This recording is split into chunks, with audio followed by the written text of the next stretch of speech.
Sejam bem-vindos a mais um IELCast, é do Piauí. Para o mundo! E aí, Kilson, beleza? Tudo tranquilo, graças a Deus, vamos que vamos. E essa temporada está demais, mas está chegando ao final, né? 23 está chegando ao final e 24 com grandes novidades. Pela primeira vez, acredito que seja no Brasil, Kilson, também, essa possibilidade do auditório, né, cara? Oh, que bacana, né? A gente vai poder, em 2020... nós vamos acrescentar aí, nossa ideia é que a partir de março, o IELCast seja diário, de segunda a sexta, e intercalados, obviamente, com episódios nesse estúdio, que é o Estúdio I, também com o Auditório I. Então, a gente vai poder bater muito mais papos com gente de todas as vibes, né, Kilson? Exatamente, de muita relevância, né? Então, 2024 promete muito a partir de março, deve ser março, diário, de segunda a sexta, IELCast todos os dias para os nossos internautas. Afinal de contas, é o primeiro podcast em TV aberta para todo o Brasil, para as mais de 20 milhões de parabólicas espalhadas na banda KU.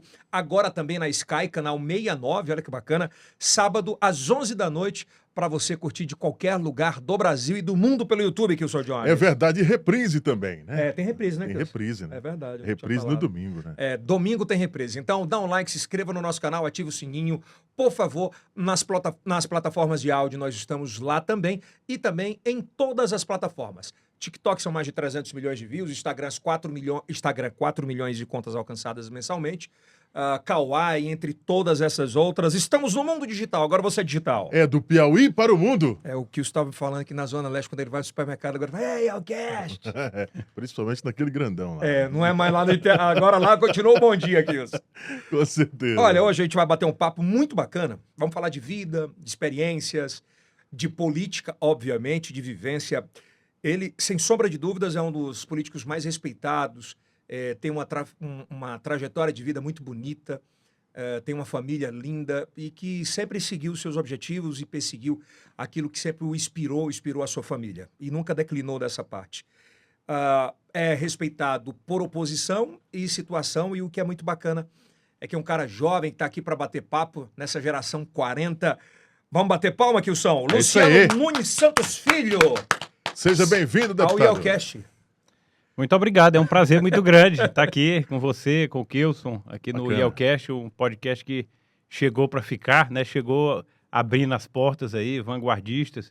Aproveito aqui para parabenizar por toda a estrutura que eu vi aqui. Realmente, I, né? Exatamente, realmente é mais alguma coisa para os piauienses todos se orgulharem, porque nós estamos na ponta do Brasil, com certeza. É verdade, isso aqui é uma estrutura, e eu vou pedir a permissão de chamá-lo de deputado também durante várias vezes essa entrevista. Na estação a gente vai fazer uma parada muito legal a partir do ano que vem, 24, né? Uma vez por mês a gente vai abrir um dia e vai trabalhar para a comunidade gratuitamente. Então a gente vai dar oportunidade de gente que não pode pagar para usar um estúdio 4K e tal, que não tem muitas vezes essa condição financeira, e a gente vai abrir, vai obviamente selecionar projetos, porque a gente quer apostar na galera que tem potencial e muitas vezes não tem oportunidade de fazer numa estrutura muito bacana. Isso eu acho que é bacana, é devolver, né?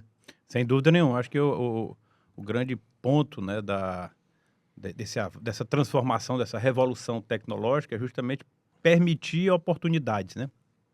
Quantos valores que, porque tiveram um pouquinho de oportunidade que só o digital pode dar, se revelaram, explodiram, cresceram, que no modo analógico jamais aconteceria, né? Então, você acredita, desculpa te interromper, mas eu acredito que a palavra do século, a gente fala muito sobre isso, né? Oportunizar. Acho que essa é a palavra. Sem dúvida. Né? Acho que essa é a palavra. Kilson, Sim. Luciano Nunes Santos Filho, casado, pai de 3 filhos, nasceu em Teresina, 7 de outubro de 1977. Tem raiz em Oeiras, também em Valença, sul do nosso estado aqui, formou-se em Direito no ano de 2001. Está inscrito na OAB, a Ordem dos Advogados do Brasil, é pós-graduado em Direito Administrativo pela Faculdade Cândido Mendes, no Rio de Janeiro. Olha aí. Aí você não encontrou o chiado, não. Não, porque eu foi num modelo híbrido, né, que eu paguei. Porque o doutor Pessoa tem esse chiado, né? Ele pegou um pouco do chiado. Eu fiz esse curso aqui, né? Os professores vieram para cá e nós íamos lá também, oportunamente. E a gente vai falar sobre várias outras coisas. A doutora em Ciências Criminais pela PUC, sério? Sério. Putz, nada a ver, mas muito bacana, né? Não sabia sobre isso. Obviamente, filiou-se ao Partido Social Democrata Brasileiro, o PSD, em setembro de 2001. É um militante do PSD. Acredito eu que seja um dos caras que mais tem a cara do bom PSD. PSDB. Perdão, PSDB, que fez uma história muito bonita no Brasil inteiro e continua fazendo, obviamente em alguns lugares mais fortes, outros menos, mas tem a cara do PSDB. E com apenas 24 anos elegeu-se deputado estadual pelo nosso estado em 2006. A gente vai trazer essa narrativa completa, contando muito dessa história, mas antes eu quero te pedir aqui, se você consome qualquer um dos nossos produtos aqui atrás, que são patrocinadores, aliás, a gente tem vários patrocinadores novos, a gente está muito feliz com a aceitação. É um tipo de mídia que não é varejo, viu, Canidé? Mas é um posicionamento. Então, quando você está por aqui, é sinal que a sua marca, ela agrega, ela tem muito potencial e está numa prateleira bem diferente, né, Kilson? É verdade, tem muito valor. Aliás, você tá bonito, cara. Hero veste o homem atual. Tá bonitão nessa camisa. Final de ano é bom comprar presente pro papai, pra mamãe, pra quem mais? É verdade, para todo Não, mundo. mamãe não, lá na Hero não tem pra mamãe. Tem pra ti. Para os irmãos, para todo mundo. mundo. Então, vá lá, Lojas Noroeste também, Piauí e Maranhão. E Maranhão muito recomendo você também nas Lojas Noroeste em Parnaíba. Ô, Luciano, a gente começa sempre o bate-papo da gente. Dá o like aí, por favor. Fazendo uma pergunta clássica que a gente faz muito aqui. São mais de 200 e sei lá quantos episódios, 230. Quem é Luciano Nunes Santos Filho? A primeira pergunta é entender da onde você viu, as memórias afetivas, para a gente entender o homem que se formou. Você é filho de quem, irmão de quem? Olha, Yeltsin, eu sou teresinense, né? Nasci aqui em Teresina. Meu pai é filho de Oeiras, né? Ele veio de lá de Oeiras para cá e fez a vida dele toda aqui em Teresina. Ele foi servidor público, ele foi fiscal de renda do estado, ele empresário, né?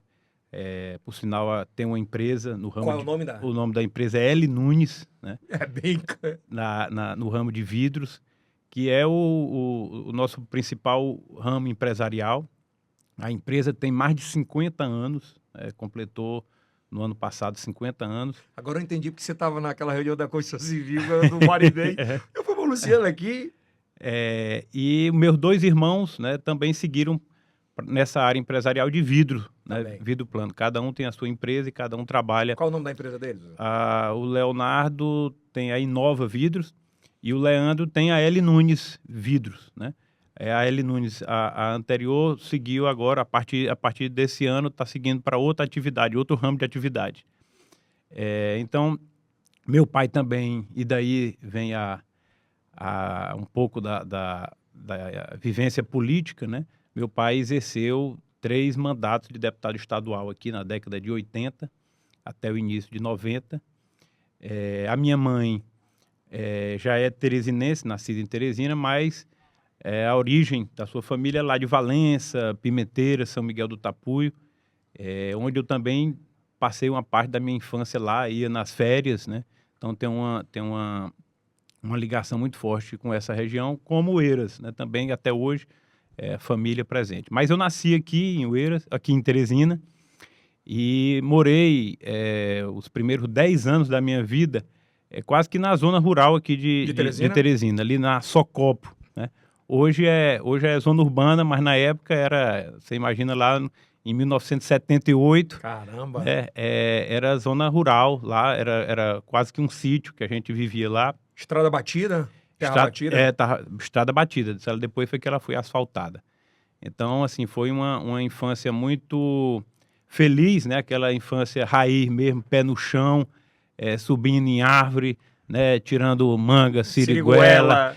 Jogando futebol. Arrancando a tampa do dedo. Arrancando tampa de dedo. Enfim, então foi... Tu falou uma coisa que me chama a atenção. Hoje que a gente não tem mais tanto quanto antes, né? Quando chegava o período de férias, eu deve estar falando aí de 8 anos, 7 anos, você ia pro interior dos pais. Exatamente. Hoje a maioria, né, que você é trancado em casa, no tablet. Exatamente. E isso deve ter trago assim, memórias afetivas extraordinárias para você. Muito, muito grande. E a minha família é uma família grande, né? A família da minha mãe, eles são 10 irmãos. Então, caramba! Eu tenho mais de 30 primos legítimos que são quase que irmãos meus, né? Então fomos criados nesse ambiente, né, de muita criança, uma primalhada grande, né?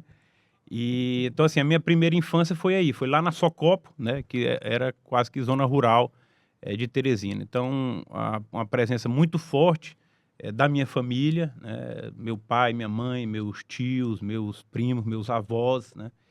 E aí fiz aqui todo o meu ensino fundamental. Como é que era a cobrança sobre a educação? Quem é que puxava mais? Teu pai Olha, ou tua mãe? a minha mãe. A minha mãe era quem acompanhava mesmo de perto, né? O meu pai sempre teve uma vida mais agitada, Por causa né? da política. Empresarialmente, depois por conta da política. E a minha mãe era aquela que estava lá cobrando, rígida mesmo, né? Dando grito, dando uns... Eram quantos irmãos? São quantos irmãos? Somos 3 irmãos, né? Todos homens? Todos homens, eu sou mais Putz. velho e tenho 2 mais novos. Tem E uma diferença? 2 anos de um para o outro. Todos? Todos, né? Foi planejado, velho. Não sei, mas acho que não. Acho que não. Mas, enfim, então eu cresci nesse ambiente até os meus 10 anos, esse ambiente quase que, como eu disse, morando era um sítio, né? Era quase que zona rural. Depois eu vim, depois dos 10 anos, meus pais se mudaram aqui para a zona urbana mesmo da cidade, né? E eu também tive uma infância muito raiz mesmo, daquela de... Eu ainda brinquei indo ali para a beira do rio Puti, morava ali perto da igreja de Nossa Senhora de Fátima, né? E ia ali a pé, de bicicleta ali para a beira do rio Puti, jogava bola com os meninos, a gente ia... Na época eram poucas as ruas asfaltadas, então dia de sábado e domingo a gente ia para essas ruas à tardinha para jogar bola, porque a rua era asfaltada. E não tinha a possibilidade, por exemplo, que a gente tem hoje de rastreio. Né? Se o seu filho está brincando na casa de alguém, você consegue pegar o telefone e saber se ele está lá. Como é que era esse processo educacional de orientação naquela época para o seu mais velho? Na época era outra realidade, né? Era muito tranquilo, não tinha essa preocupação com segurança, com virtual, assalto, com virtual, né? Então, assim, era uma coisa muito tranquila, né? Você tinha só que cumprir os horários. Na hora do almoço tinha que estar lá para almoçar e na hora do jantar tinha que estar lá para jantar. Serotão de... né? Serotão aqui. Então, assim, foi realmente uma infância muito bacana. Com disciplina, né? Aqui em Teresina, né? E nas férias a gente ia lá para Oeiras, ia lá para Valença.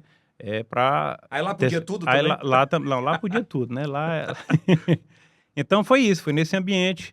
Depois eu estudei já na adolescência no Diocesano. Então, todos os teus colégios, foi só diocesano ou não? Não. Eu estudei, na época chamava primário, né? Hoje a metade do ensino fundamental, era até o 4º ano. Eu estudei no Colégio Santa Maria Gorete.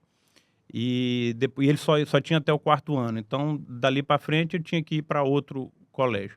E aí eu fui para o Diocesano e praticamente concluí o meu ensino médio lá no Diocesano. Aluno nota A ou era...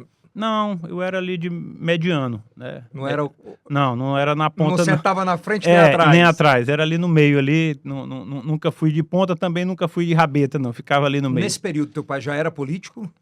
Já, nesse período ele já estava aí, quer dizer, ele exerceu atividade política de 82 a 94, foram 12 anos, né?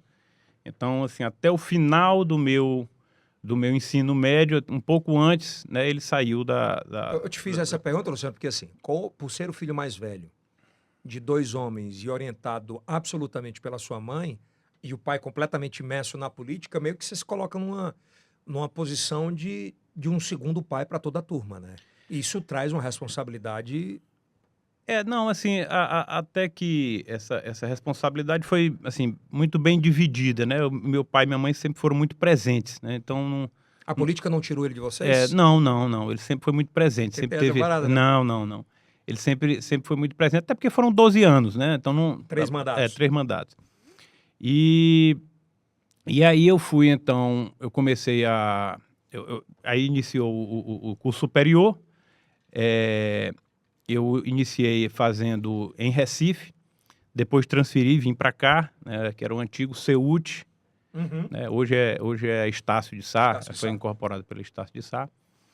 E já lá começou meus primeiros passos na política, né? Na política Mas tu tinha acadêmica. Paixão isso foi te incentivado de alguma forma? Não. Assim, eu sempre acompanhei. A política é apaixonante, né? Então, naquele período de eleição e tal, você ficava ali vendo aquele material de propaganda. Então, você acaba se envolvendo. Aquilo ali é um pouco apaixonante, né? Para quem vive perto. Mordeu? Então, assim, eu me senti mordido ali Sempre gostei, sempre gostei. Colecionava aqueles santinhos de época de campanha, eu juntava e tal. Então, lá na universidade, eu fiz parte lá do centro acadêmico, né, DCE e tal. Então, ali começou meus primeiros passos Que era muito forte a época. na política, né? E quando eu me formei, isso em 2001, aí eu logo, poucos meses depois, aí o Firmino, né? A gente já tinha uma relação pessoal com o Firmino, meus pais eram amigos dele, do próprio pai dele, do seu Firmino. Então, o primeiro contato com o Firmino não foi pela política, foi familiar. Foi familiar, já existia uma Você relação... recorda a primeira vez que o viu?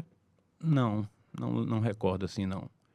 Mas eu lembro muito do pai dele, né, do seu Firmino, porque o Firmino morava fora e chegou aqui já formado, fazendo o concurso e depois foi ser secretário lá da prefeitura.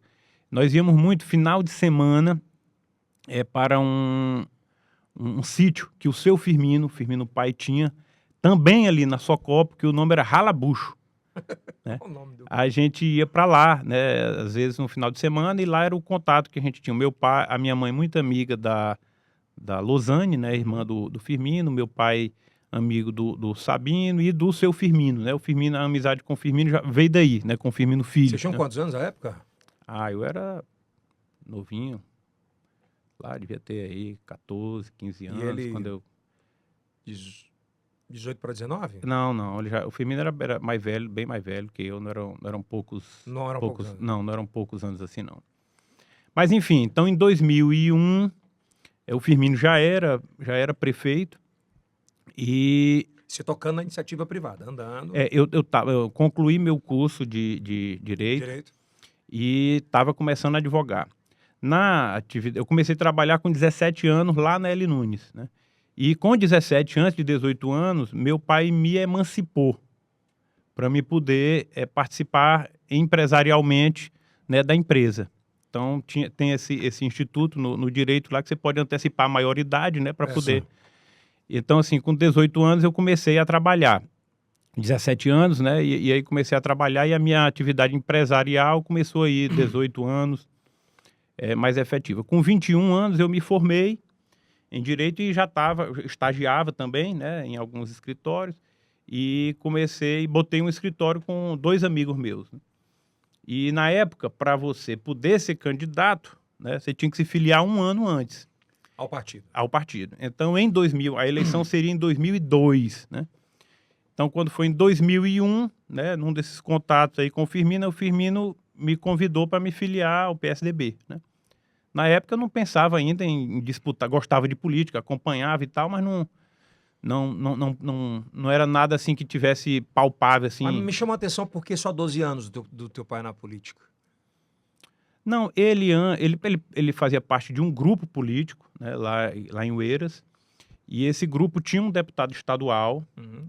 que representava esse grupo, representou durante muito tempo, que era o Valmor Carvalho, deputado estadual Valmor Carvalho, uma grande figura, um grande homem público. E o Valmor disputou a última eleição dele em 1978.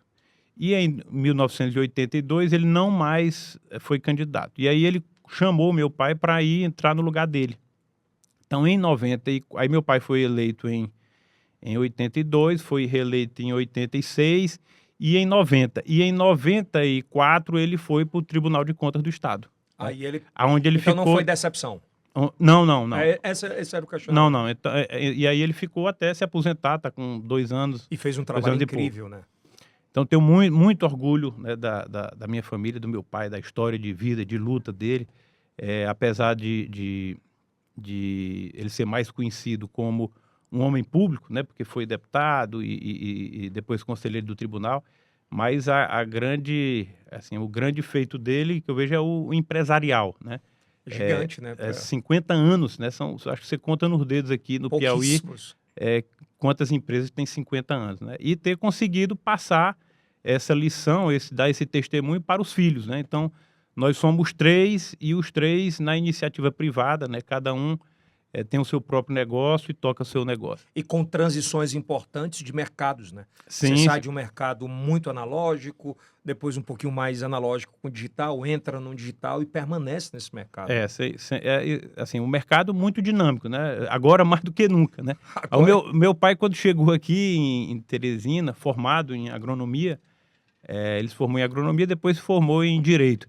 Mas ele chegou, ele começou aqui criando codorna, né? E saía vendendo codorna aí nos bares, restaurantes e tal. Então, trabalhou com grupos, né, importantes aqui, o grupo do Ari Magalhães, na época, ele chegou a trabalhar com ele, foi empregado lá do Ari Magalhães também. Olho d'água. Não, Era Antes, bem antes. Mas Ele por que vidro? Não, ele tinha Não é? ele tinha uma irmã dele que morava em Fortaleza e a família lá trabalhava com vidro. Ah, já tinha expertise. Então ele pegou essa aí. Aqui a coisa estava começando ainda, né? O mercado ainda muito incipiente, e aí foi daí que Lugar começou. certo na hora certa pra andar. Exatamente. Vamos voltar então para onde você foi Pronto. candidato a primeira vez. Então, em 2001, na época, para você poder ser candidato, você tinha que se filiar um ano antes, né? Hoje só são 6 meses. Na época era um ano antes. E aí o Firmino me convidou para me filiar no PSDB. A candidatura era uma coisa assim muito distante para mim, tá? Eu perguntei, pai, por que ele insistindo? Não, tem que cumprir o prazo e tal, e começou ele a me estimular a ser candidato a deputado. Teu pai foi, não deixou ninguém aí e tal, e pode ser uma oportunidade, né? Você vai se filiar, mas não é obrigado a ser candidato, não. Deixa para decidir no Tua próximo ano. esposa na hora apoiou ou contestou? Não, na época eu era solteiro ainda. Solteiro. Então tava de boa. Não, ela já entrou sabendo, viu? Já. Ela já entrou sabendo. É porque aí é difícil, viu? Então foi aí, nesse momento em que iniciou a minha vida política, né? Quando eu me filiei ao PSDB em 2001. E já estava formado, advogado, e continuava com a atividade empresarial. Então, em 2002, né, foi um ano muito... o desejo da maioria na época, né, do PSDB era a candidatura do Firmino a governador, né? Seria a sucessão do Mão Santa. Só que no final do ano de 2001 veio a cassação do Mão Santa. E aí mudou todo o cenário. Me né? lembro dessa cena, ele com no aeroporto saindo. Lembra dessa Isso. cena? Essa cena foi muito forte, né? Imagina hoje com as redes sociais o que ela seria proliferada. Sem dúvida, né? Foi um momento muito impactante, né? E ali foi televisionado na época, foi um negócio... Então, E ali mudou um pouco a história, né? O Firmino se projetava como candidato, o Mão Santa sinalizava que poderia apoiar o Firmino, mas mudou muito, o Napoleão assumiu, e, enfim, o fato é que o Firmino acabou não sendo candidato, né? Ficou na prefeitura, ele era prefeito, teria que renunciar para ser, e aí ele me estimulou muito, né? Me apoiou para me ser candidato a deputado estadual em 2002, né? O interessante está aí, assim, o meu pai, a princípio, meu pai e a minha mãe não eram muito simpáticos à ideia, né? A ideia de... Ele gosta, continua gostando muito de política, mas ele me ponderou várias vezes, olha, eu acho que o momento não é esse, você está muito novo, eu tinha 24 anos de idade. Caramba, muito novo mesmo. Eu acho que você tem que deixar mais para frente, vá se estabilizar empresarialmente, financeiramente, vá ter sua profissão e tal. Lá na frente, quando você tiver com a sua vida organizada, você entra, né? Mas, enfim, as coisas foram andando, evoluindo positivamente, e até a oportunidade agora, né? O Firmino está aqui me apoiando. Na região lá de Oeiras, onde ele era votado, também tinha esse vácuo, né? Essa lacuna, o grupo estava sem nenhum deputado, né, na região. Então o momento era propício, né? E aí eu fui, né? Eu disse, se eu vou...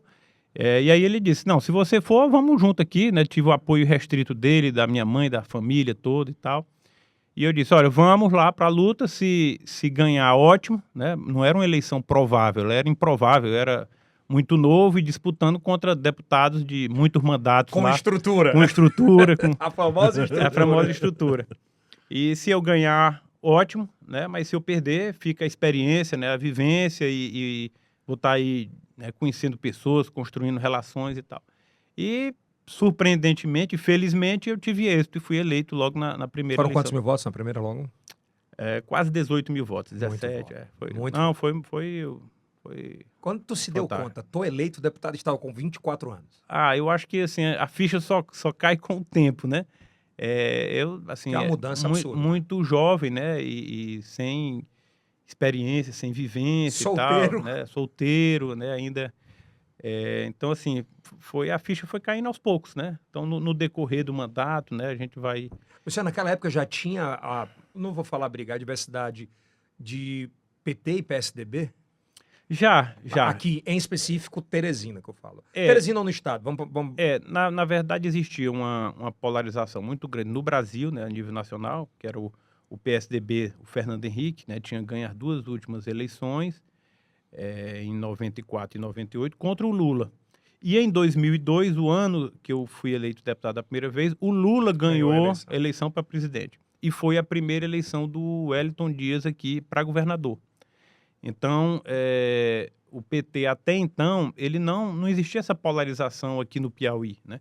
Existia alguma coisa em Teresina, né? O PT sempre marcou posição de ter candidato aqui e tal, mas a polarização aqui em Teresina era mais nas últimas eleições, com o MDB, né? Foi o Firmino contra o Alberto Silva, né? Depois até se alinharam e tal, não era nem tanto com o PT. Depois foi que essa polarização foi aumentando cada vez mais. Foi aumentando, né? O PSDB sempre teve esse projeto estadual, mas nunca teve estrutura política, né, para poder efetivamente ser competitivo a nível de estado. O PSDB ia muito bem aqui em Teresina, tinham gestões muito bem aceitas, né, muito bem avaliadas pela população e, enfim, aqui é que se estabelecia mais essa na verdade, era uma ruptura de um ciclo e início de um outro ciclo. Exatamente. Como tudo na vida, né? Então, absolutamente o fechamento do ciclo. Mas aí, só para me fechar essa questão de 2002, aí em 2002 foi quando eu fui eleito a primeira vez e já namorava com a minha esposa, com a Laura, né? Ela era minha colega de faculdade.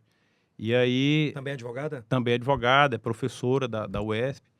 E então, assim, ela sempre foi muito importante, uma grande companheira, amiga, que, assim, me ajudou e me ajuda muito a enfrentar. Ela entrou sabendo. Ela entrou sabendo, né? Ela já entrou sabendo. Cara, mas a mulher da gente, né, assim, ela tem um papel importantíssimo nesse balizar do que é bom e do que é ruim. Muitas vezes a gente empolga e, não, eu vou, vem cá. Não é para ir agora. E ao longo desse tempo todo, né? Porque a política, assim, você tende a focar só na política, né? Por isso que eu te perguntei. E ela sempre, assim, sempre me puxou muito para o lado acadêmico, né? Então, ao longo foram 4 mandatos, mas, assim, ela sempre foi muito estudiosa e fez especializações, mestrado, doutorado. Então, ela que me puxava, me puxava, né? Cara, ser deputado, visitar município no final de semana, dedicar a família e ainda estudar. Dá tempo porque você vê tantas outras coisas que você se dedica e que acaba não sendo tão construtivo, né? E então, assim, ela foi a responsável por esse meu lado mais acadêmico, né? Então, nesse período eu fiz especialização. Doutorado. Fiz o mestrado, inclusive, fiz junto com ela, né? Ela estava um pouco na minha frente, mas ainda estudamos juntos algumas disciplinas em Brasília. E o doutorado não, o doutorado... Foi pós, né? Foi pós. O doutorado já foi em final de 2018, logo depois da eleição e tal, eu fiz doutorado. Então, ela tem um papel importantíssimo. Muito. E, sobretudo, na casa com os meninos, né? Nós temos 3 filhos todos maravilhosos. Não, são 2 mulheres e um homem. Aí mudou mudou. 3 filhos maravilhosos que são a alegria e a razão das nossas vidas. Luciano, um menino mais velho de 3 homens que vive num ambiente completamente masculino, aí casa e tem 2 mulheres e um homem. Qual é a importância dessa virada de chave no pai, no deputado, no acadêmico, no advogado, de ter presenças mais femininas do que masculinas em casa? Olha, primeiro, ser pai, né? Acho que ser pai é dar uma virada de chave na vida da gente, né? É uma experiência única, né? Que a sua vida passa a ter um outro significado quando você se torna pai. Então, esse é o primeiro ponto.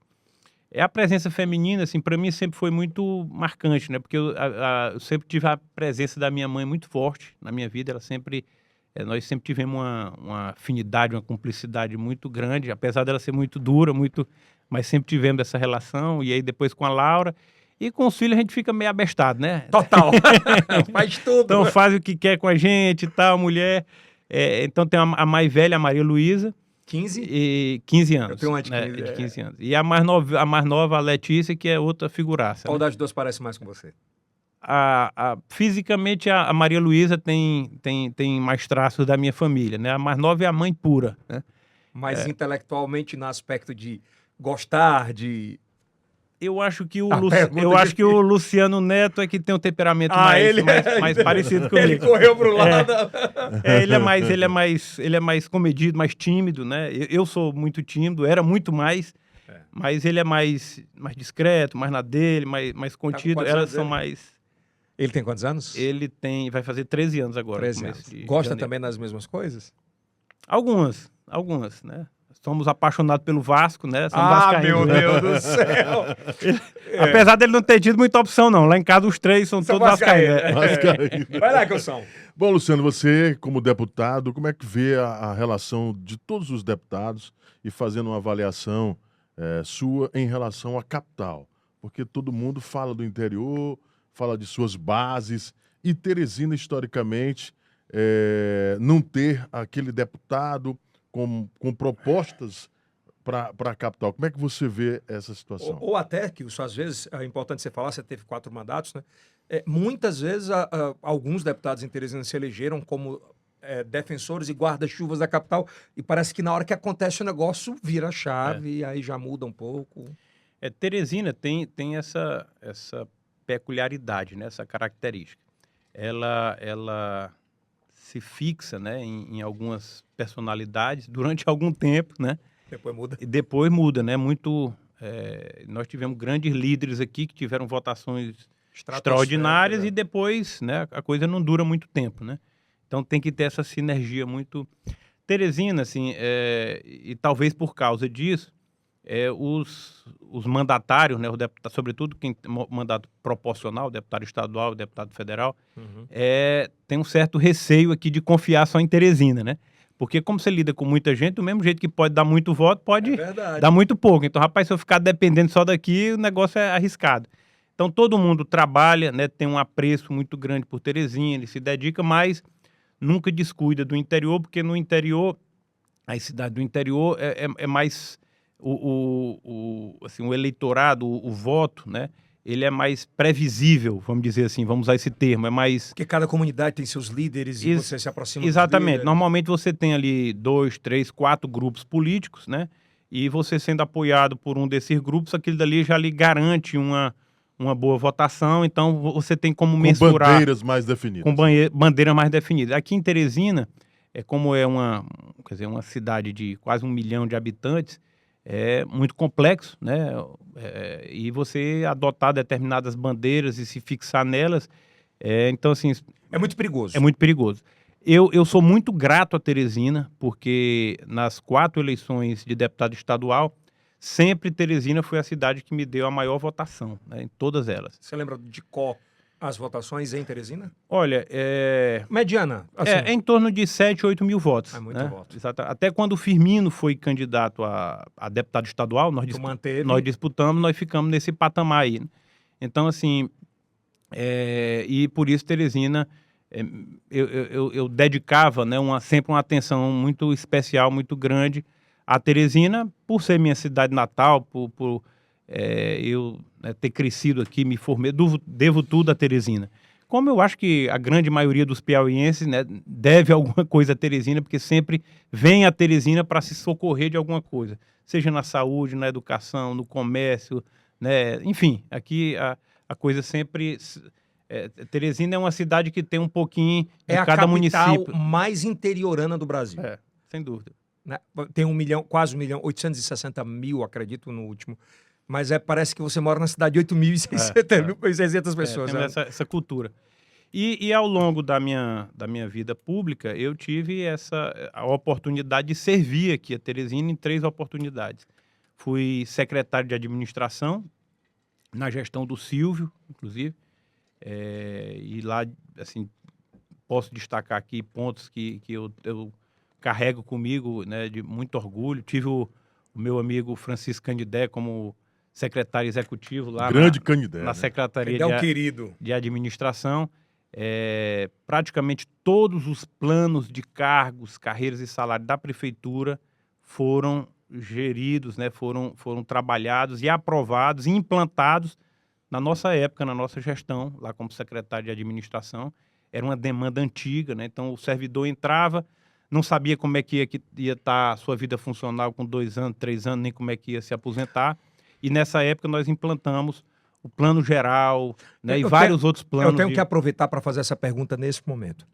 A história do PSDB, com a história do Teresinense, com a história da Prefeitura de Teresina, nos últimos 20 anos, 25 anos.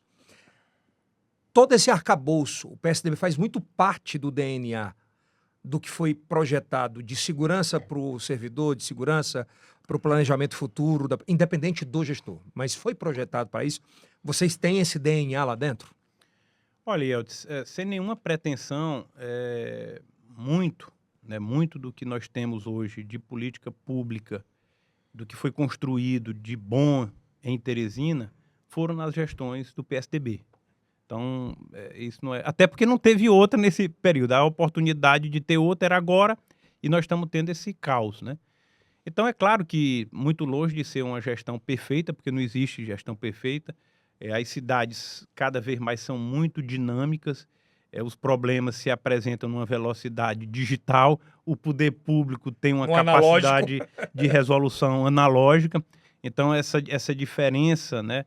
Esse time aí está cada vez mais difícil, né, do poder público acompanhar essas demandas e isso gera uma crise que eu diria que é mundial, né, de representatividade. As pessoas cada vez mais inconformadas, cada vez menos satisfeitas com os representantes que têm, porque existe toda uma legislação, né, todo um regramento para gerir o dinheiro público, né? É diferente você ter uma empresa, quebrou uma porta aqui, meu amigo, compra e vem. Liga e vem. Não, tem que ter um procedimento, tem que ter dura quanto tempo? Então... Quanto tempo, Canidé? Dura para comprar uma porta ou comprar 10 portas? Tira aí, vamos... Uma porta no mínimo um mês. Um mês. Até 6 meses. 6 meses. É muito louco. Então assim, essa legislação também, ela tem que se modernizar, porque esse fosso vai ficar cada vez maior, né? E às vezes o gestor é mal compreendido. É verdade, porque no processo do empresário, isso cada vez mais encurta.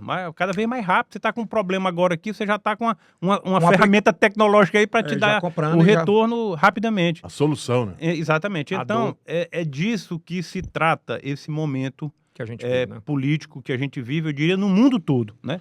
E muito especialmente aqui em Teresina, que nós temos aí uma gestão desastrosa, né? Que não está conseguindo fazer nem o básico que era para fazer. E está destruindo o que foi construído com muito suor ao longo de 2 décadas. O Aécio Neves deu uma declaração nos últimos dias que o PSDB precisa se pronunciar. Como é que você vê a fala do Aécio Neves nessa situação toda? Olha, o PSDB é o meu único partido. Nunca contei aqui há pouco, né? Eu me filiei recém-formado em 2001. Tenho 22 anos de PSDB. Nunca fui filiado a nenhum outro partido. Você não usa sigla como aluguel? Não uso sigla como aluguel e nem por conveniência. Eu não vou lhe perguntar se tem quem faça. nem por conveniência, mas foi meu único partido. E naturalmente a gente tem o apreço, né? Tem a história toda construída lá, relações, amizades, enfim, propósitos. Mas o PSDB, ele sobretudo no plano nacional, ele perdeu o passo, né? Ele deu uma perdida enfim, tem aquela... Quando você fala perdeu o passo, ele perdeu o timing? Perdeu o momento de se posicionar, né? No Brasil todo, o PSDB, desde 1994, foi protagonista. Ou elegeu o presidente ou estava no segundo turno da eleição. Ele era um dos polos. E na primeira eleição lá do Bolsonaro, o Bolsonaro ocupou esse polo, né? Que seria espaço do Que PSDB. naturalmente seria o espaço do PSDB, né? Acho que foi erro de posicionamento, né? Falta de atitude, enfim.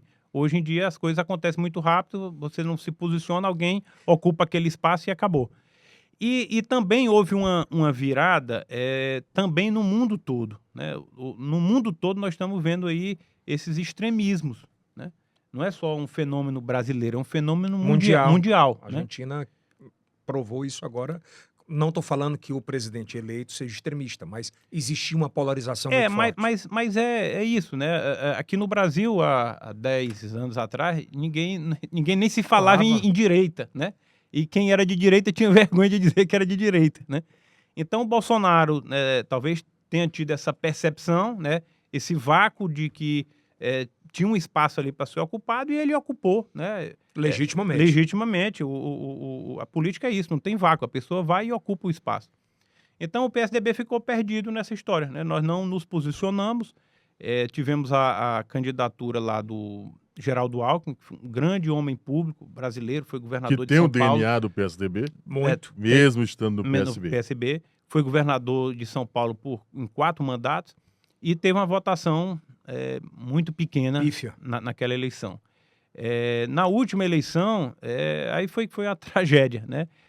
Tivemos aí uma prévia, né, um processo de escolha de candidato a presidente mal sucedida e nem candidato a Por que o ego atrapalhou?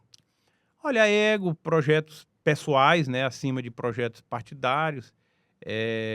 Enfim, também perdemos o cenário. Na verdade, É porque o PSDB tinha São Paulo. na verdade, eu acho que assim, os espaços já estavam ocupados, né? O Bolsonaro era presidente, estava num polo. Mas, Luciano, vamos falar dos espaços. Vamos falar de espaços há 6 anos atrás. O PSDB, qual era o player do PSDB no Brasil há 6 anos nos grandes centros? A gente tinha o quê? Olha, Acho que tinha São Paulo. era o São Paulo, que era a vitrine, casa, né, a do base. PSDB. Na época lá era o Dória, né? Era. O Dória não teve a capacidade, assim, seria o candidato natural do PSDB à presidência porque governava o maior estado. Mas ele não se mostrou um político hábil, né, no sentido de agregar forças dentro do próprio PSDB e de outros partidos. Até porque São Paulo é um país dentro do país, né? Sem dúvida, São Paulo é quase 1/3 do Brasil, né, em termos de população, de PIB, de geração de emprego. Então, Maior cidade da América Latina. o Estado, tudo, né? uma potência. E então, assim, o PSDB sempre teve esse protagonismo, muito também por conta de São Paulo. Os governadores de São Paulo sempre eram protagonistas no cenário nacional. E o Dória não conseguiu esse protagonismo. Ele começou ali como governador aliado do Bolsonaro e logo depois houve um rompimento. Eu não Em vou... 2018, aquela briga. Em 2000 e... Foi 18? Foi? Foi. 2018 ou 2020? Foi 2000 e... Não, foi 2000 e... 2018 foi a eleição do Bolsonaro e a eleição do Dória para governador. Então a 2019, briga... a por briga ali. deve ter sido ali 2019, começo de 2020 e Essa tal. briga, ela sepultou, por exemplo, aspas, o PSDB nesse aspecto de prospecção futura? Ou qual foi o tamanho desse Não, erro? ali a polarização já estava consolidada, né? O Bolsonaro e o PT. Naturalmente existia um espaço no centro que poderia ser ocupada pelo PSDB. E o Dória, a meu ver, não teve essa capacidade de unir o PSDB e de agregar forças, né, outros partidos, nesse projeto de centro. E, né, nós perdemos aí o bonde da história. Se ele tivesse ocupado esse espaço e conquistado o partido, nem prévia nós teríamos, né? Então nós tivemos uma prévia que foi mal sucedida, ele ganhou a prévia, mas não levou, né? Depois não sequer teve condição de ser candidato pelo partido, e o partido depois teve que fazer uma composição com o MDB, indicou a vice, enfim, nem participar do pleito, né, diretamente participou. Então, o momento do PSDB hoje, nacionalmente, é muito difícil, porque ele tem que se reinserir, né, dentro do cenário, buscar esse espaço que se pretende que é no centro, né? Mas esse espaço no centro não é um espaço fácil de se conquistar, porque o momento mundial e nacional hoje é de polarização. E o pior, nesse aspecto, Luciano, e Kilson, o candidato que está aqui, é que, assim, os grandes líderes do PSDB que tiveram que sair para salvar ou resguardarem os seus...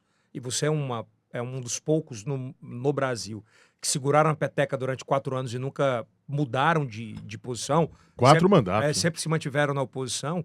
A maioria, ou eles migraram para centro-esquerda mais, ou para centro-direita ali, mas deixaram o PSDB. Isso é muito prejudicial para o PSDB. Né? Aí vai, assim, aí chega num ponto que prevalece o famoso instinto de sobrevivência, né? Então, aqueles que para serem competitivos numa disputa, acabam tendo que, o cenário é esse, né? Aqui no meio não tem espaço no PSDB, eu tenho mais identidade ou eu tenho mais chance de me eleger aonde? Aí uns vão mais para a direita, outros vão mais para a esquerda. É bom a gente considerar também o mapa, né, do Brasil, do ponto de vista ideológico, né? Você claramente tem um Brasil centro-oeste, sul e sudeste, mais à direita. Né? Claramente, então ali... Explícito, exatamente. E um outro Brasil, nordeste e norte, né, mais à esquerda, né? Por N fatores, né?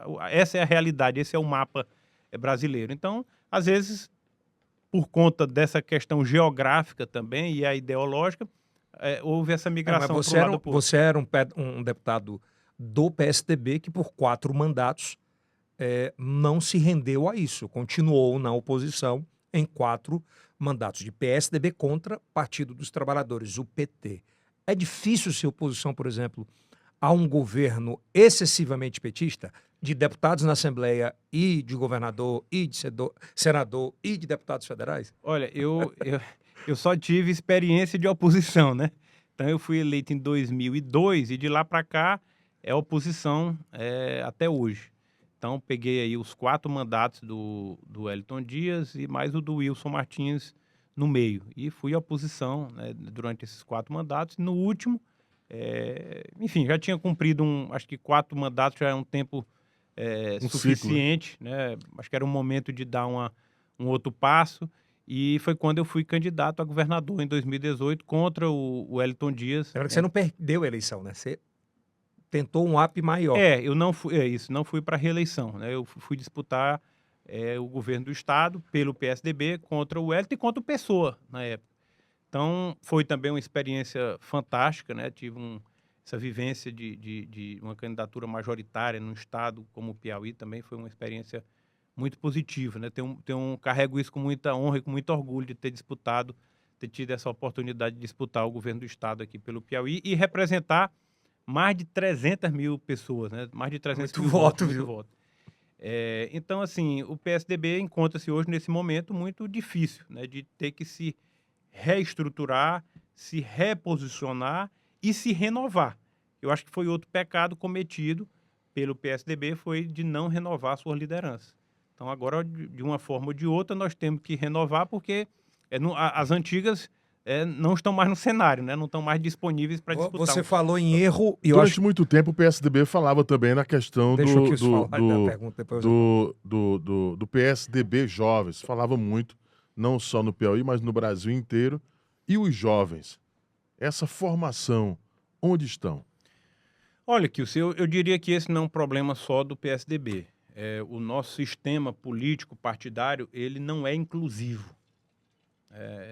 Qualquer pessoa que queira, que tenha uma formação acadêmica ou não, ou que viva no meio empresarial, ou que seja profissional liberal, e que simplesmente goste de política, que tenha aptidão política e que queira disputar um mandato, ele vai enfrentar muita dificuldade, né? Porque a própria democracia interna do partido, ela não é transparente, não é muito democrática. E hoje, para você disputar qualquer cargo, tem que ter acesso à estrutura partidária, a financiamento, que também é muito concentrado nos presidentes dos partidos. Que eles é que dizem para onde vai o dinheiro. Que dizem para onde é que vai o dinheiro, não tem uma regra definida. Então, o sistema... Tem promessa, mas nunca... o sistema não é inclusivo, ou seja, ele não proporciona, não favorece a renovação, né, a oxigenação de quadros. Qual é a renovação que a gente observa hoje?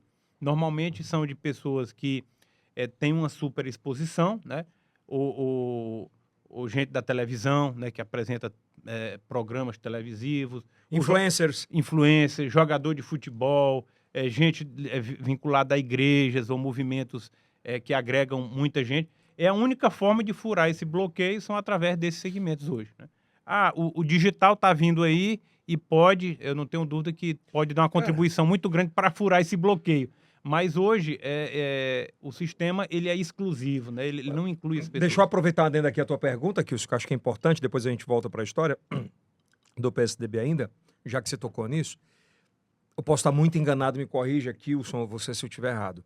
Mas o Piauí, Teresina em especial, foi a única capital que não teve os fenômenos de internet de eleições.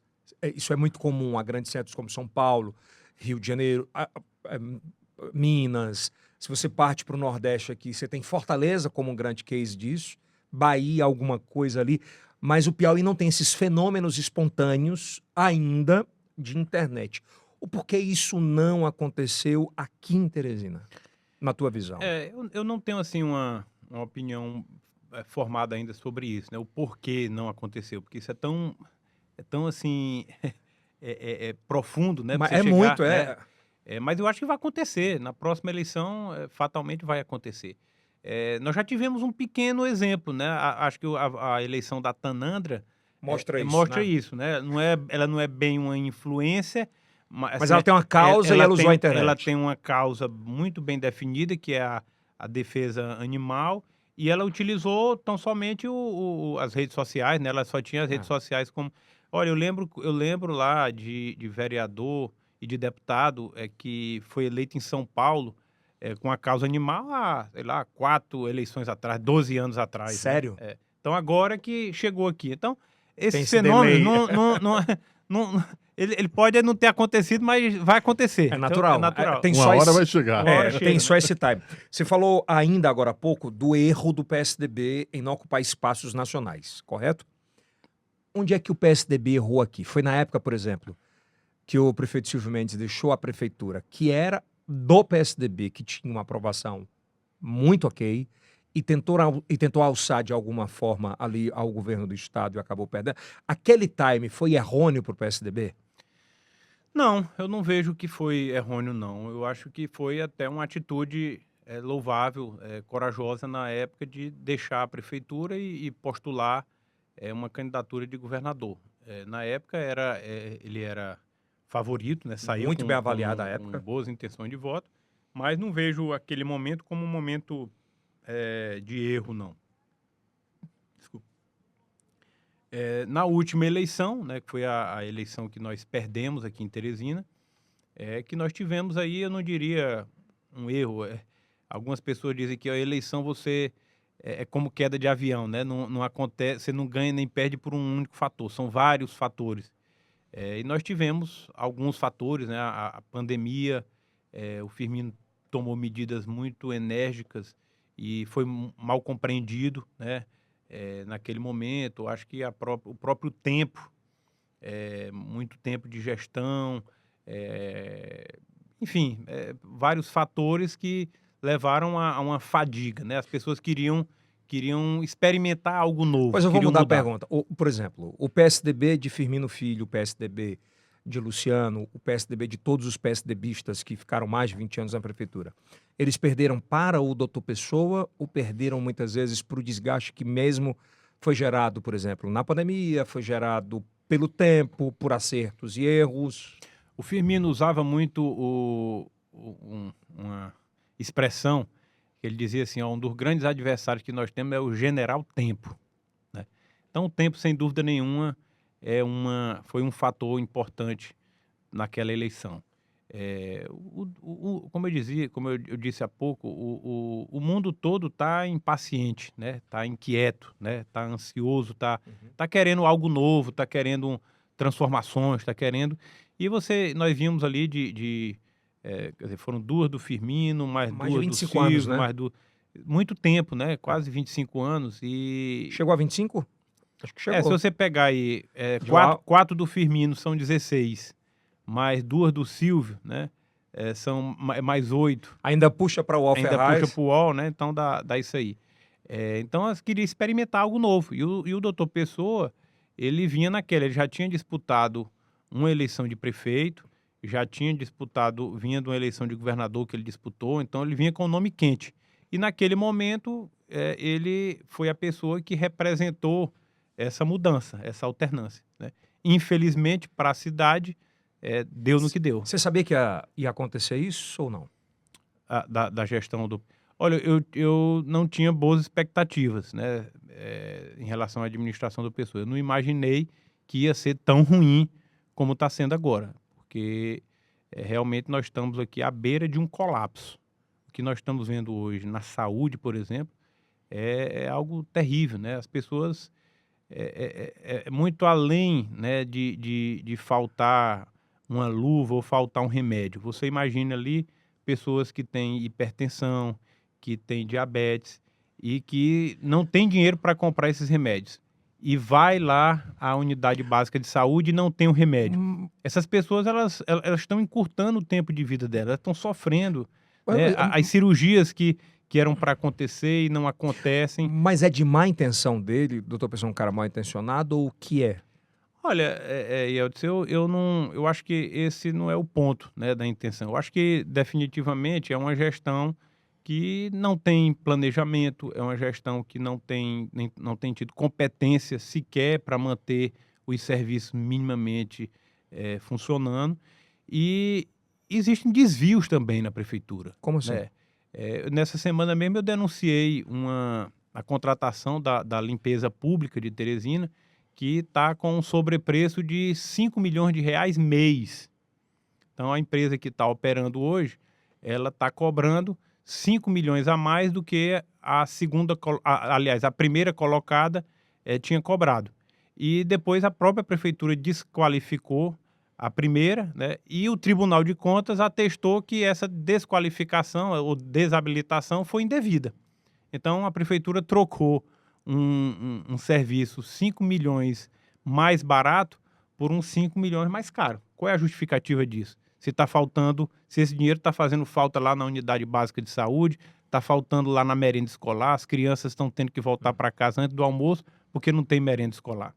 Então, o prejuízo para a cidade é um prejuízo gigantesco, né? Na educação, por exemplo, nós não temos nem dimensão quantos anos nós vamos recuperar isso. Na saúde, são vidas que estão se perdendo. Quando eu fui na gestão do Firmino, presidente da Fundação Municipal de Saúde, nós realizamos o maior programa de investimentos e de requalificação das unidades básicas de saúde. Construímos e recuperamos mais de 90 unidades básicas de saúde. Prédios novos, climatizados, com farmácia, todos eles com internet, conectados ao eSUS para ter todo o controle gerencial, né, toda a gestão. Existiam consultas planejadas, cirurgias, né, programadas. Tudo isso se perdeu. Hoje as unidades básicas de saúde estão caindo aos pedaços. As palavras são essas. Porque não está tendo sequer a manutenção. E aí nós falamos de falta de medicamento, né? Das pessoas que não estão conseguindo fazer cirurgias. Falam muito a gente fala de saúde, você falou de tudo isso. Desculpa, só para perguntar aqui rapidinho. A gente fala muito em transporte, né? A gestão do doutor Pessoa coloca muito essa conta nos mais de 20 anos do PSDB. Por outro lado, a gente tem terminais obsoletos que foram investidos muito dinheiro e que estão obsoletos. Onde é que está Houve erro nisso? Houve acerto naquilo? Foi uma tentativa errônea? Como é que você enxerga tudo isso? Bem, para a gente avaliar isso, a gente tem que historiar aqui alguns fatos. Fica à vontade. O sistema de integração, né, do transporte coletivo aqui de Teresina, ele foi feito primeiro através de projetos de lei, né? Você tem que ter todo um arcabouço legal para poder amparar. Que passa pelos vereadores. Que passa pelos vereadores. E isso foi embasado num estudo técnico profundo. Os melhores profissionais do Brasil vieram para cá, fizeram todo o estudo, né, de demanda, de tráfego, enfim, para poder planejar e projetar o sistema. E foi feito aqui o maior investimento na área, né, com a construção de terminais de integração e com as paradas, os corredores, né, de ônibus para implementar esse projeto aqui em Teresina. O que ia ser implementado aqui, ou que foi fisicamente, é o que havia de mais moderno no Brasil e no mundo.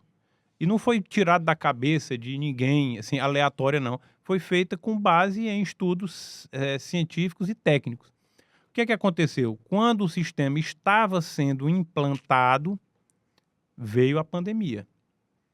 E quando veio a pandemia, né, parou tudo, porque você nem tinha nem ônibus circulando, ou ficou muito pouco circulando. Então, com a atual gestão, esse sistema simplesmente foi degradado. Então né? ele não está funcionando porque ele não presta. Não, ele não está funcionando porque ele sequer foi implantado. Foi construídas as obras físicas, né, os terminais, as paradas, os corredores. Quando estava começando a fase de teste, de implantação aqui na cidade, veio a pandemia e teve que parar. O sistema sequer foi implantado na sua totalidade. É claro que, você quer dizer que o sistema é perfeito, era perfeito? Não. Certamente existiam imperfeições e elas iam ser corrigidas ou tinham que ser corrigidas à medida que fossem implantadas e detectadas. Né? Uma coisa é você projetar, colocar no papel, e a outra coisa é você implantar, botar ela para funcionar. Quando você coloca ela para funcionar, você vai identificando ali as imperfeições. Isso aqui não está funcionando bem, como é que a gente pode corrigir? Então, sequer o Integra foi colocado totalmente em implantação, foi implantado totalmente, porque veio a pandemia. E qual foi o crime que foi cometido? Foi simplesmente sucatear e deixar todo esse investimento de milhões, como você disse, ser aí... levaram das estações ar-condicionado. Depredaram tudo, né? Degradaram tudo, e isso aí é investimento de milhões, dinheiro público. Né? Mais do que isso, hoje nós temos aí uma redução da frota de ônibus, né? O sucateamento desses ônibus. Então o sistema hoje é muito, mas muito pior do que era há 3 anos atrás ou 4 anos atrás, infelizmente. A gestão do PSDB sempre foi muito elogiada com relação à educação. Nos últimos dias, o senhor foi às redes sociais lamentar a morte de um adolescente de 15 anos que foi morto dentro de uma escola e também denunciou a questão a devolução de mais de 6 milhões de reais na compra de livros. Como é que você vê toda essa situação?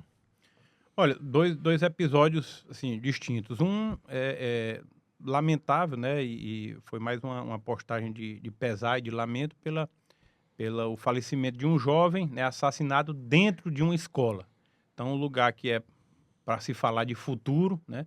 Você está vendo ali um crime ceifando uma vida de um jovem. Então, é mais de solidariedade e de lamentar, porque segurança nem dentro das escolas nós estamos tendo, né? Então, acho que um fato importante a ser destacado. É um episódio, inclusive, no Brasil inteiro, isso, infelizmente, hoje. Exato. E outra questão, mais uma vez, se comprova o que eu falei, não é só má gestão, né? Não é só falta de planejamento, não é só falta de competência, é também desperdício de dinheiro público, é também desvio de dinheiro público. A administração municipal foi condenada à devolução de milhões aos cofres públicos, porque foi uma compra fraudulenta e também de um produto de uma quantidade muito maior do que realmente necessitava. Então, isso aí só reforça o que eu vinha dizendo há pouco. Não é só má gestão, é também falta de espírito público, é falta de sensibilidade com as pessoas, é desvio, né, e desperdício de dinheiro público. E o pior, ou o melhor, não sei, nessa situação, é que, obviamente, eu me lembro bem que o Firmino tinha um controle muito específico sobre tudo isso, né? O secretário podia até definir, mas tinha que ter o aval dele, era bem isso? Olha, o Firmino era um gestor por excelência, né? Ele era um homem à frente do seu tempo. E existia planejamento. Então, no início da gestão, cada gestor de cada área sabia o que é que tinha que fazer. E ele tinha toda a autonomia para fazer, para atingir aqueles objetivos pré-estabelecidos. Então, por isso, e daí vinha a autonomia, né? Olha, ele entregava uma pasta, você é secretário dessa pasta. Mas a sua meta é essa. Você tem autonomia plena desde que você atinja a sua meta. E é claro que no decorrer do ano ele ia lá e ficava checando, acompanhando o avanço, né, e se aquela meta estava sendo efetivamente cumprida. Então ele pensou Teresina para muitos anos à frente, né? Nós tínhamos ali a Agenda 2030, Ele já tinha, né, cara? já tinha, né? Sempre planejando e pensando na frente. E o planejamento é a principal ferramenta de gestão. Se você não tem planejamento, você não sabe para onde está indo. Então, é necessário ter planejamento. E isso em todas as áreas, na área da saúde, na área da educação, no transporte coletivo, nas obras de mobilidade urbana, enfim, tudo isso requer planejamento, requer gente competente, né, técnicos que Você tem que sabem ter o que muita estão gente fazendo. boa perto, né? Muita gente boa, Luciano, saber quando foi a última vez que você falou com o Firmino e como é que você recebeu aquela trágica notícia? Olha, eu sempre falava com o Firmino, a gente se falava muito ou por telefone ou por mensagem. Eu tive com ele, eu lembro que no Carnaval, talvez tenha sido... Não, depois do Carnaval, eu acho que ali março, final de março, eu estive com ele no escritório que ele estava trabalhando, que ele atendia, né? Ele estava trabalhando no Tribunal de Contas da União e ele, no final da tarde e finais de semana, acho que foi até num sábado, tinha um escritório ali que ele estava estabelecido ali na Avenida Kennedy. E aí foi a última vez que eu tive com ele. Depois nós nos falamos por mensagem. Acho que 2 ou 3 semanas depois. Tinha alguns sinais que tu chegava a enxergar ou não? Não, o Firmino, ele sempre foi um cara muito contido, né? Ele era muito... Assim, muito intimista, né? Ele era introspectivo, né? Em campanha, em palanque, ele se transformava, né? Ele era um... ele ia para cima e era um grande orador e tal, e falava com todo mundo. Mas no trato pessoal, no trato diário, ele era um cara contido, né? Ele era tímido, né? Muito tímido. E, assim, não percebi, nas últimas vezes que falei, não via nenhum sinais. É claro que depois de um processo, de uma eleição, né? Ter deixado... Tiveram muitos starts, né? Muitos gatilhos. Né? Exatamente. Ele vinha de momentos de muito estresse, né? A pandemia foi muito estressante para ele. Ele chegou ali no limite ali do emocional, do psicológico e depois da eleição, depois deixa... esse processo é um processo assim, é como você vem a 200 por hora e de uma hora para outra você começa a andar a 20, 30. É meio louco, né? É né? um processo da vida que foi pós-pandemia, ele sofreu muito com tudo isso, né? Então, assim, ser prefeito já é uma missão Você imagina, que exige muito, depois, e você imagina na pandemia. Aí, logo depois da pandemia, vem a eleição. Aí você encerra o mandato e aí vai para uma rotina de trabalho que é, assim, Cara, bem, muda bem, muito, bem lento, né? Bem assim, uma você coisa vem acelerado demais. acelerado. Né? Ele acordava muito cedo, dormia muito tarde, sempre muito dinâmico. E aí você começar a ter que fazer um trabalho que tem hora para começar, hora para terminar e muito tal. louco. A gente vai entrar agora na parte estadual, acho que é importante a gente falar sobre isso e, obviamente, municipal. Para a gente começar a falar desse papo rápido sobre o governo estadual, né? A gente vem de uma polarização no Brasil muito grande entre direita, extrema-direita, esquerda e extrema-esquerda, para ser bem justo, centro e extremo-centro, se é que existe, mas deve existir esse extremo também, que tudo tem que ter extremo, né? Como é que você vê a eleição, por exemplo, a derrota de Bolsonaro para Lula e o porquê, na tua opinião, como um político experiente, isso aconteceu? Olha, foi uma eleição muito apertada, acho que a mais apertada da história do Brasil.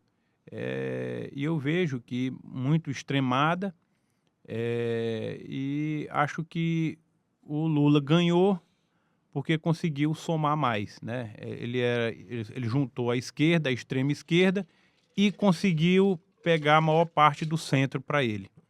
E o Bolsonaro, eu acho que perdeu porque não conseguiu pegar essa parte do centro.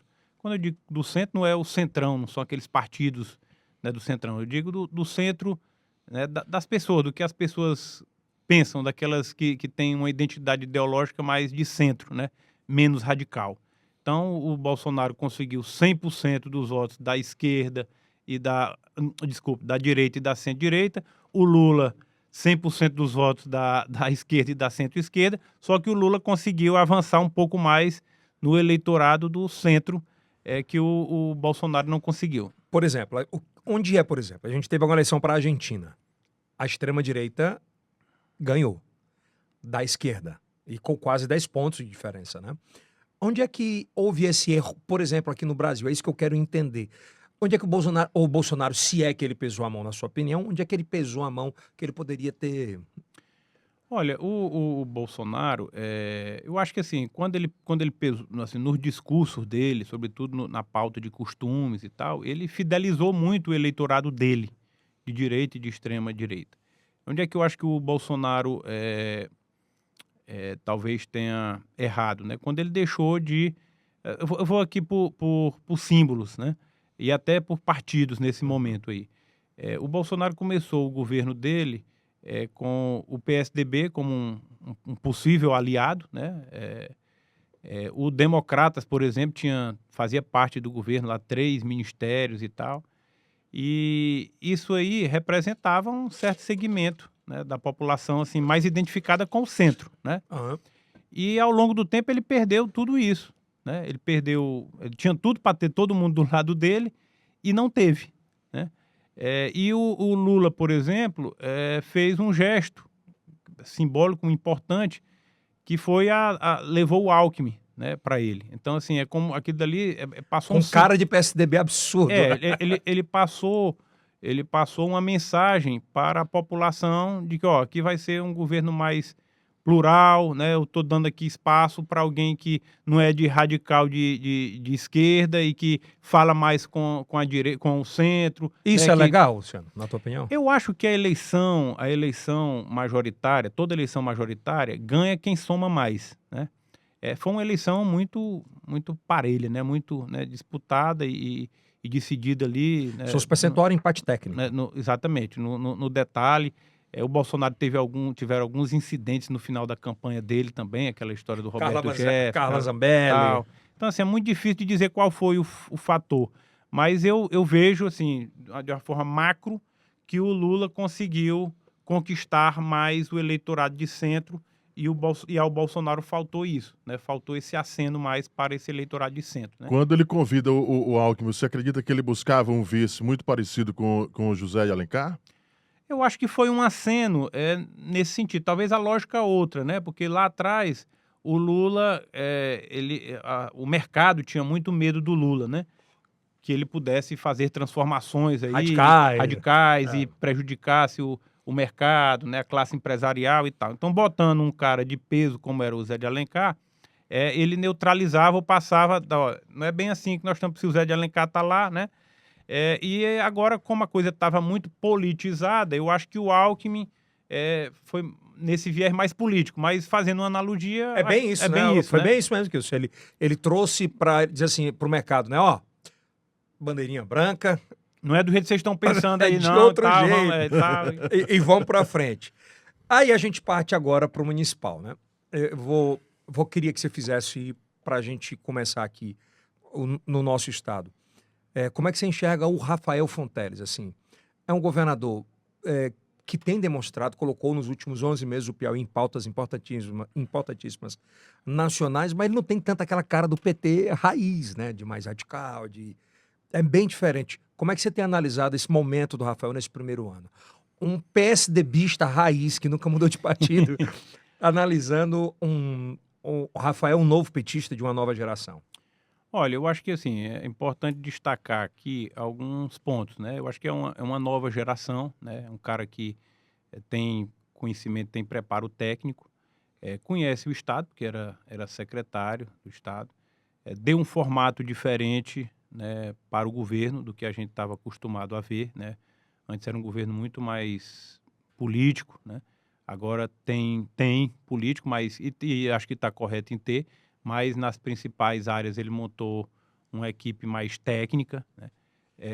Tem adotado um discurso bom, positivo, que está sendo muito bem aceito pela classe produtiva do Estado. Tem dado alguns sinais, né, de que está comprometido com esse discurso. Não é, assim, está difícil está muito cedo ainda para avaliar os resultados, né? Está muito ainda no campo da ideia e dos discursos, né? Então ele tem se apresentado dessa forma, com com um ar de renovação, de modernidade na gestão, mas nós não podemos dizer que os resultados já estão aparecendo. Nós temos aí algum sinal, né, de resposta na segurança pública, mas ainda vejo de forma tímida, né? Até porque a segurança é muito complexa, não é algo... E vem de um déficit muito grande, né? Por outro lado, eu vou citar uma área que eu não vi ainda nenhum avanço, né? Acho que é uma situação muito complicada, que é a área da saúde, né? Muita reclamação, muita gente, os mesmos problemas acontecendo, coisas que não é para acontecer, falta de material, né? Aqui no próprio HGV, de alta complexidade, né? Tá tendo cirurgias canceladas, né? Por coisa que não... o básico do básico. E no interior também, os hospitais regionais ainda sem resolutividade. Então, Se fosse uma nota não de dá 0 a para... 10 essa prova no primeiro ano. Difícil dar uma nota, assim. Difícil, né? A questão do hidrogênio verde é pauta mundial e a gente, É um- eu digo, o Piauí se colocou numa prateleira bem diferente, né? Olha, nesse ponto aí, existem alguns estados que estão, inclusive, na frente do Piauí, né? Uhum. Ele está fazendo uma grande aposta e eu acho que está certo. Eu acho que tem que né, ele tem que apostar em algo novo e nas potencialidades que o Piauí tem, né? Acho que é uma das possibilidades, né? O turismo é outra. Acho que tem que ter um olhar mais efetivo lá para o sul do estado, né? Para O agro, né? o cerrado, né? Da infraestrutura que eles necessita. precisam, né? Então está muito cedo ainda para avaliar e para dar uma nota aqui. Vai aguardar um pouco. Vou aguardar um pouco. Você falou que ele gosta de apostar no novo, e esse novo seria o Fábio Lobo. Como é que isso é? Muito se fala numa possibilidade de o PSDB compor com o PT, obviamente não é a primeira vez no Brasil, mas num time recente seria aqui no Piauí, na capital em especial, um momento muito definitivamente recente. Você enxerga alguma objeção sobre isso no atual momento que a gente vive? Se existe um leque de possibilidades? E quem é o candidato do PSDB? Bem, eu vejo que a Teresina hoje está num momento muito crítico, né? Muito difícil da sua história. E que todos os homens públicos, né, que estão nesse jogo, vamos dizer assim, tem que ter um olhar primeiro sobre Teresina, né? Sobre o futuro da nossa cidade. O PSDB, historicamente, tem eu diria que uma rivalidade aqui com o PT, né? No plano local. Nós temos essa polarização, ela já aconteceu em algumas oportunidades. Aliás, muitas. Muitas. O próprio Wellington já disputou com o Firmino aqui. E já perdeu. Já perdeu, enfim. Aliás, o PT nunca ganhou aqui em Teresina. Verdade. Então, assim, hoje o PSDB tem uma posição bem clara, que é de ter candidato a prefeito de Teresina. Por tudo isso que nós representamos aqui para a cidade. Uhum. Nós temos uma história com a cidade de Teresina. Essa história nos credencia. Nós temos nós temos uma gestão, né, ao longo de 25 anos. Tem um DNA. Aprovada, né, pela maioria da população. A população identifica no PSDB a boa gestão, a gestão responsável, a gestão que realiza, a gestão que se preocupa com as pessoas. E eu acho que é isso de que se trata, né? A nossa população está maltratada, a cidade está maltratada e nós devemos dar um salto, né, na história. Temos que resgatar tudo que foi perdido ao longo dos 3 anos, e não foi pouca coisa, muita coisa perdida, o prejuízo é grande que a atual gestão está causando para a cidade. Então temos que fazer a saúde funcionar, né, atender bem a população, ter os remédios lá para dar para quem está precisando, né, ter as cirurgias no tempo e na hora que elas têm que acontecer, uma educação de qualidade, com a merenda escolar funcionando, o transporte coletivo, a limpeza pública, mas não podemos parar nisso.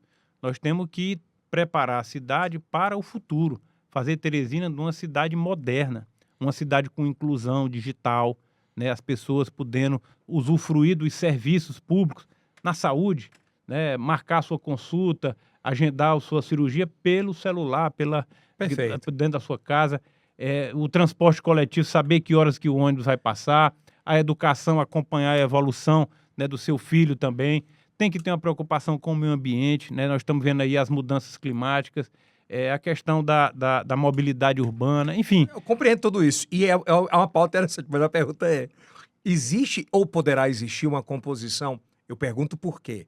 A gente tem hoje PSDBistas raízes, assim como Washington Bonfim, Samuel Silveira, entre outros, Bárbara do Firmino, e a gente não pode, obviamente, deixar de lembrar sobre esses nomes, que tem a cara, o DNA do PSDB e de Firmino Filho, que estão na base hoje, já fazendo pré-campanha para Fábio Novo. Isso dói para alguém como um PSDB raiz em vê-los ou não? É claro que nós gostaríamos que todos estivessem aqui no PSDB defendendo, né, as bandeiras, né, os propósitos do PSDB. Eu diria que, respondendo aqui a sua pergunta, que hoje nós temos projetos que não coincidem. O PT tem um projeto de candidatura própria e o PSDB também tem o seu projeto de candidatura própria. Então, eu acho que nesse momento não é um momento A pergunta é clássica. que se converge. E no segundo turno, se houver um segundo turno, quem apoia quem? Eu espero que ele nos apoie. Era a pergunta clássica. É a pergunta clássica, né? E se o PT passar? Bem, vamos ver aí quem é que vai passar. Se for a gente que vai passar, adere. se for a gente que passar, né? Espera a adesão. Nós vamos disputar com eles lá e vamos atrás dos outros, né? É bem por aí? É bem por aí. Falou-se muito nas últimas semanas, porque assim, eu de verdade vejo você como uma das principais, não só rostos, mas de DNA do PSDB, mas a imprensa local falou muito sobre uma reunião sua e do Dr. Silvio, né? Como ele é pré-candidato também, e que essa reunião não teria sido tão positiva, inclusive com algumas alterações de vozes que é normal, natural na discussão de amigos, e acredito que vocês sejam. De fato, verdadeiramente, o que aconteceu nessa reunião e se essa reunião selou um distanciamento político? Olha, Eudes, a vida, e isso se reflete muito na política, ela é feita de encontros e desencontros, né? Eu vejo que nesse momento há um desencontro. Entre você e Silvio. Entre eu e o Silvio. Nós tínhamos, o que eu vou falar aqui é público, já foi colocado já em outras oportunidades. Nós tínhamos aí 3 partidos na oposição. PSDB, estou falando aqui sobretudo no plano municipal. PSDB, Progressistas e União Brasil. Cada um desses partidos tinha um pré-candidato. Eu pelo PSDB, a Bárbara pelo Progressistas e o Silvio pelo União Brasil. E o entendimento, o acordo era, no final do ano, em dezembro, nós vamos... Esse mês agora. Esse mês próximo, Tá nós vamos sentar, né, os partidos vão sentar, estabelecer critérios, né, para definir... Quais seriam esses critérios? Sim, isso aí seria a definir pelos partidos, né? Para definir... Não estava pré-estabelecido. Não estava pré-estabelecido. Definir os critérios para a gente definir o candidato. Ou a candidata, né, como nós tínhamos a Bárbara. No dia 18 de outubro, houve o ato da Bárbara de desistência e de apoio ao Fábio Novo. Por, segundo ela, uma falta de atenção e muitas vezes respeito sobre o que ela poderia trazer como candidata. Bem, isso é a opinião dela. É a versão dela, não vou entrar... Tem outra versão? Não, ela deve ter tido as razões dela. Óbvio. Né? Eu não vou julgar, eu acho que cada um tome a sua decisão. Tu ficou decepcionado com aquilo? Eu diria que eu fiquei triste, né? Porque a minha convivência com a Bárbara é pouca, apesar da relação com o Firmino ser de muito tempo. Eu passei a conviver com a Bárbara mais recentemente, mais nesse ano, né? Mais politicamente. Ela o máximo era que eu via quando eu ia na casa do Firmino para tratar de alguma coisa. Às vezes ela passava, cruzava ali na sala e tal, se cumprimentava, mas não tinha uma vivência, Correto. Mas nesse ano foi que nós nos aproximamos e estávamos fazendo, inclusive, agendas conjuntos, né? Tinha foto. Então, ela tomou a decisão dela e acho que ela tem esse direito, né? Enfim, no dia seguinte, no dia 19, foi feita uma reunião ampla com a minha presença, dele, de presidente de partidos, deputados federais, estaduais, vereadores. E o que ficou, todo mundo falou, todo mundo avaliou a situação, mas ao final o que ficou encaminhado foi, olha, nós tínhamos 3 pré-candidatos, agora temos só 2. São 2. E a decisão fica para dezembro, a gente senta e discute para decidir quem será o pré-candidato da Uhum. oposição em dezembro. Ok. Na semana seguinte, nós tivemos a convenção do PSDB, né, renovando o meu mandato de presidente do partido, e tivemos, inclusive, a filiação do senador João Vicente Claudino, que era um nome que, ao se filiar, que se colocava também à disposição. Então, a partir dali, era um nome que tinha que ser considerado como uma opção, né? Que tem toda uma história. Tem todo um histórico e tem todas as credenciais para Uhum. disputar. No dia seguinte, o Silvio foi a um canal de televisão e disse que era o candidato, era o pré-candidato das oposições. Foi na Cidade Verde? Acho que foi na Band. Foi na Band. Acho que foi na Band. Então, naquele momento, nós... Aquilo, como é que, de verdade, quando você viu aquilo, o que é que você entendeu como aquilo? Olha, que o acordo foi quebrado, não foi... Unilateral. Não foi observado o acordo que estava acordado e tanto eu quanto o João Vicente e o próprio PSDB foi jogado, menosprezado, né, do processo, né? Não foi considerado no processo pela... Ele te ligou antes? Luciano? Não. E nem depois? Não, eu tomei conhecimento pela TV. E então ali foi o ponto, né?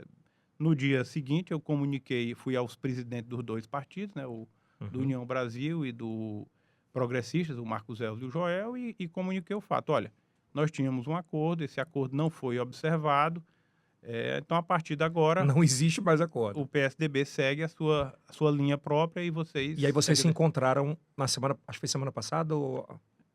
eu acho que não, acho que vai fazer 15 dias agora. Qual foi o diálogo? De verdade, é porque a gente escuta muito falar sobre como aconteceu. O diálogo foi um diálogo franco, aberto, onde eu coloquei o que eu estou colocando agora e ele insistia em dizer que não teria havido uma quebra de acordo, né?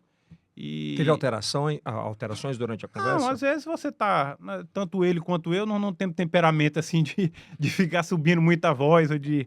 mas teve momentos... Mas bastidores falam que subiram a voz. Mas tem momentos, sim, de maior tensão, né? Onde as coisas são colocadas de forma mais dura, sem muita rodeios, né? E aquela reunião foi clássica para dizer assim, realmente eu estava certo, eu tenho que ficar para cá e o doutor Silvio para lá? Ou foi assim, não, pode ter uma reconciliação? Não, eu prefiro não falar assim, porque realmente foi uma reunião privada, não vou... Mas, enfim, foi uma reunião onde foi colocado de parte a parte as suas posições, né?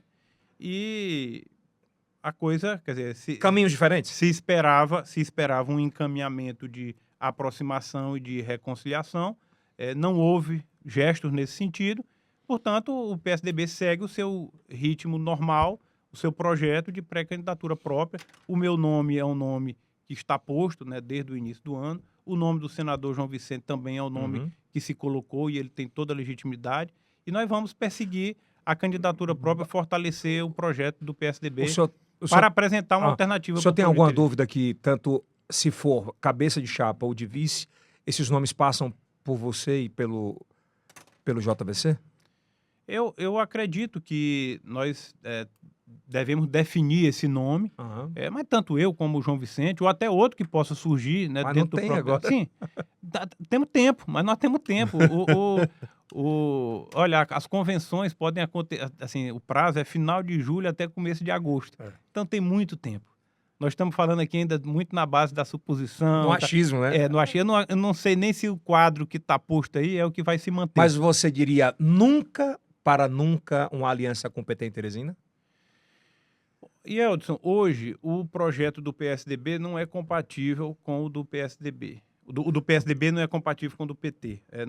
O PT tem uma candidatura própria. Né, Fábio Novo. E o PSDB tem a sua candidatura própria. Como a União Brasil também tem a sua candidatura própria. Então, hoje é o quadro que está estabelecido. Você tem uma boa relação com o Fábio Novo, enquanto deputado? Tenho. Aliás, eu convivi na Assembleia durante 4 mandatos, 12 anos. 12 anos? 16 anos. 16 anos na Assembleia. Pode ir ali corrigindo já. 16 anos na Assembleia, tenho bons amigos no PT. Era bom conviver com ele naquela época diariamente? Tem uma boa relação. Tem pessoas no PT que eu tenho mais proximidade, porque eu me convivi mais, mas... Fábio é um? Tem uma boa relação com ele, né? Assim, não não é de... Você disse que esperava adesão.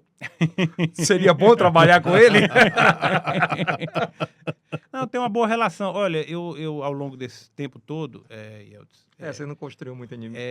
Basicamente nada. Né? vou te dizer aqui, algumas pessoas falam de oposição e tal. De quem faz oposição aí, eu não sei quem é que tem mais tempo de oposição do que eu, não. E você nunca foi desrespeitoso, né? E a grande maioria já esteve É. lá, né? Então eu falo de forma muito tranquila, porque quando a história fala por si, né? Você fica mais à vontade para falar. Então eu tenho 22 anos de vida pública e eu sempre tive de um lado só, né? Então existe uma linha, uma coerência. E sempre fui adversário, mas sempre soube separar o pessoal do público, né? O adversário não é meu inimigo. E eu sempre pude, e a Assembleia foi uma grande escola para mim, nesse sentido, de me permitir conviver e aprender a conviver com quem pensa diferente de mim. Então, eu acho que foi um grande aprendizado que eu tive na Assembleia e que eu levo para a vida essa abertura para conversar. E acho que, entendo que a política é diálogo, né? Você sempre tem que estar aberto para o diálogo, desde que não fira os seus princípios, né? E aquilo não seja algo que você vá se violentar. Então, mas hoje o PSDB sequer considera essa possibilidade porque tem uma candidatura própria posta. Esse é o nosso projeto. Eu fico olhando aqui, intencionalmente, o Luciano veio de camisa azul do PSDB. Nem foi. Foi a primeira que estava lá na prateleira. Aí eu fico pensando, será se foi intencional a Bárbara de vermelho para reunião com o Ciro? Não é? Fica isso na cabeça. Eu fico, será se um dia eu vou ver o Fábio Novo de azul e o Luciano Nunes de vermelho? O Fábio já vestiu azul, ele já foi do PSDB já, viu? Já, ele fala. Um dia você vai vestir uma camisa de vermelho, Luciano? Olha, não é uma camisa, não é das minhas cores preferidas não, viu?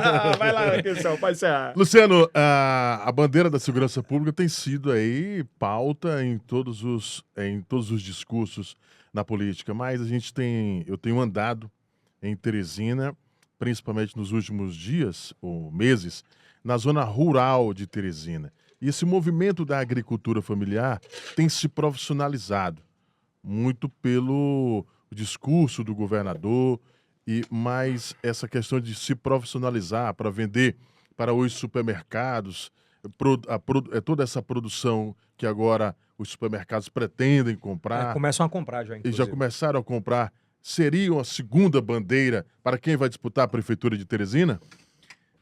Olha, você tocou em dois pontos aí muito importantes que, a meu ver, tem uma raiz, um ponto, né, que está no pano de fundo aí, que é muito... é o ponto, né?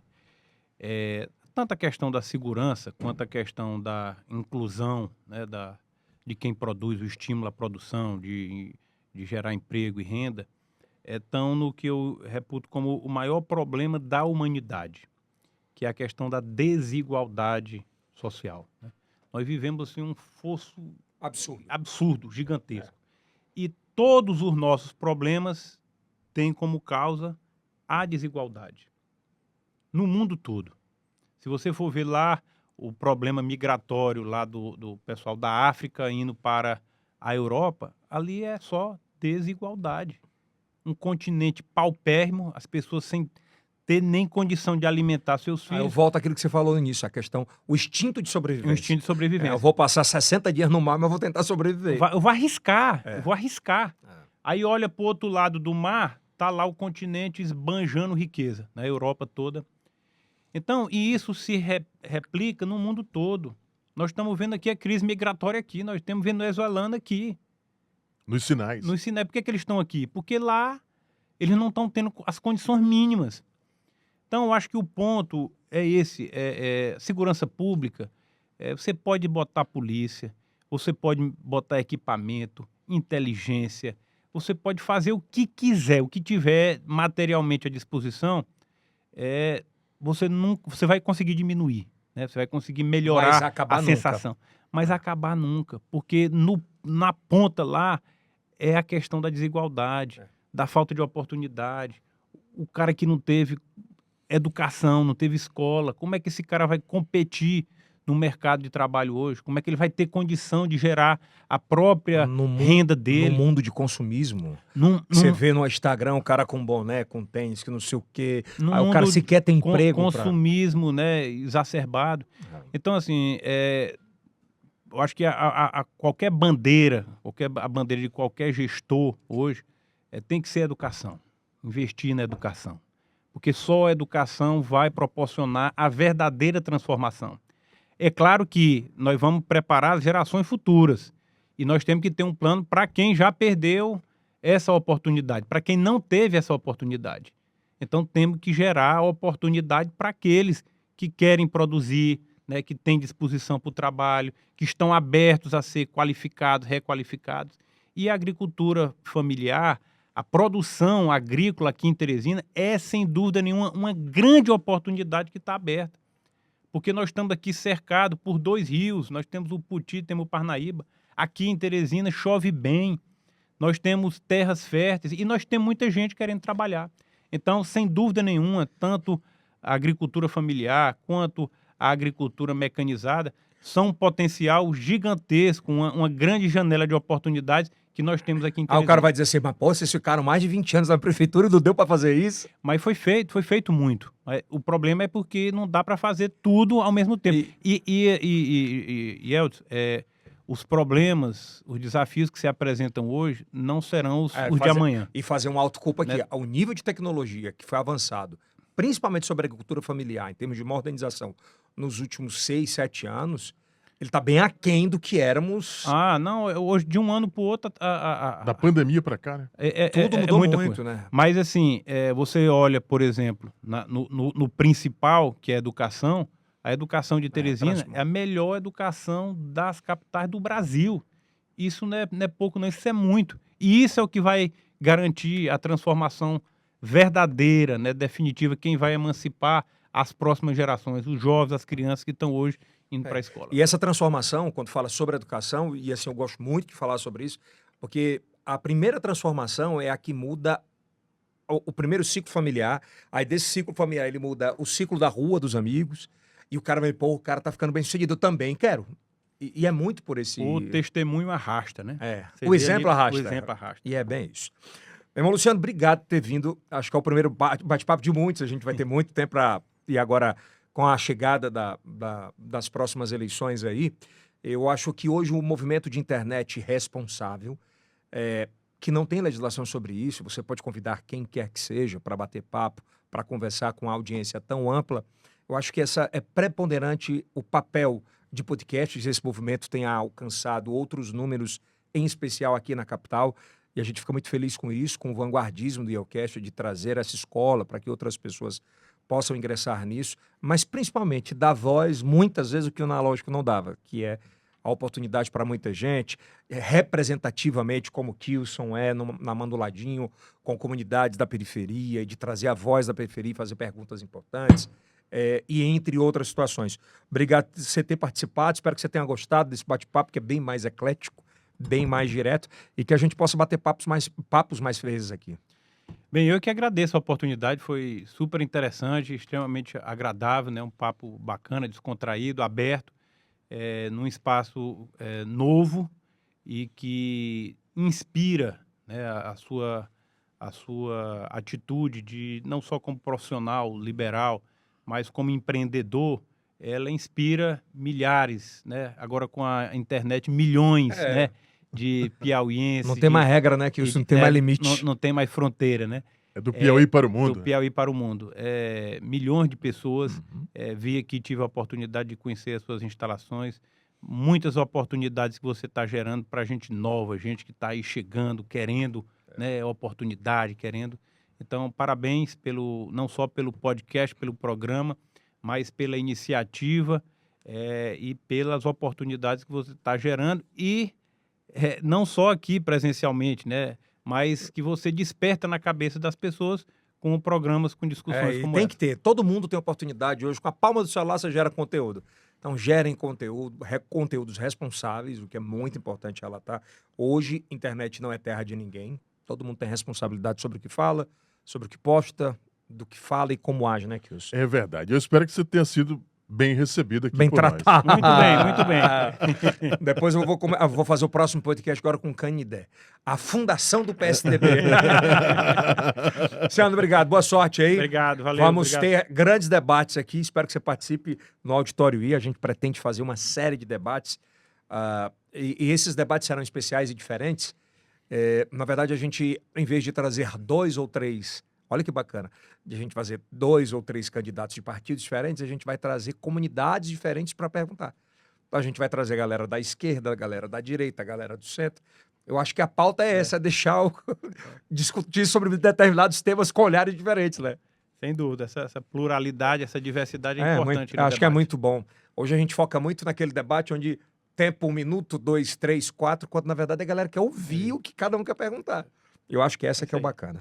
Obrigado, Luciano, mais uma vez. Valeu, Tamo valeu. junto. Grande abraço. Kilson, obrigado, meu irmão. Ok, estamos juntos, vamos nessa. 2024 vem aí, o Kilson vai trazer um podcast dele. Qual era o nome que você tinha falado, Kilson, que você queria falar? Queria fazer? Diário também? Ou é surpresa? Surpresa, calma. Então vem lá, nos estúdios I aqui, ele vem com grandes novidades. Isso aí é o Cast, essa é a Estação I, Estúdios Criativos. Se você quer produzir algum material criativo aqui, é só entrar em contato lá no Instagram da Estação I, o QR Code vai estar na tela, a gente está disponível.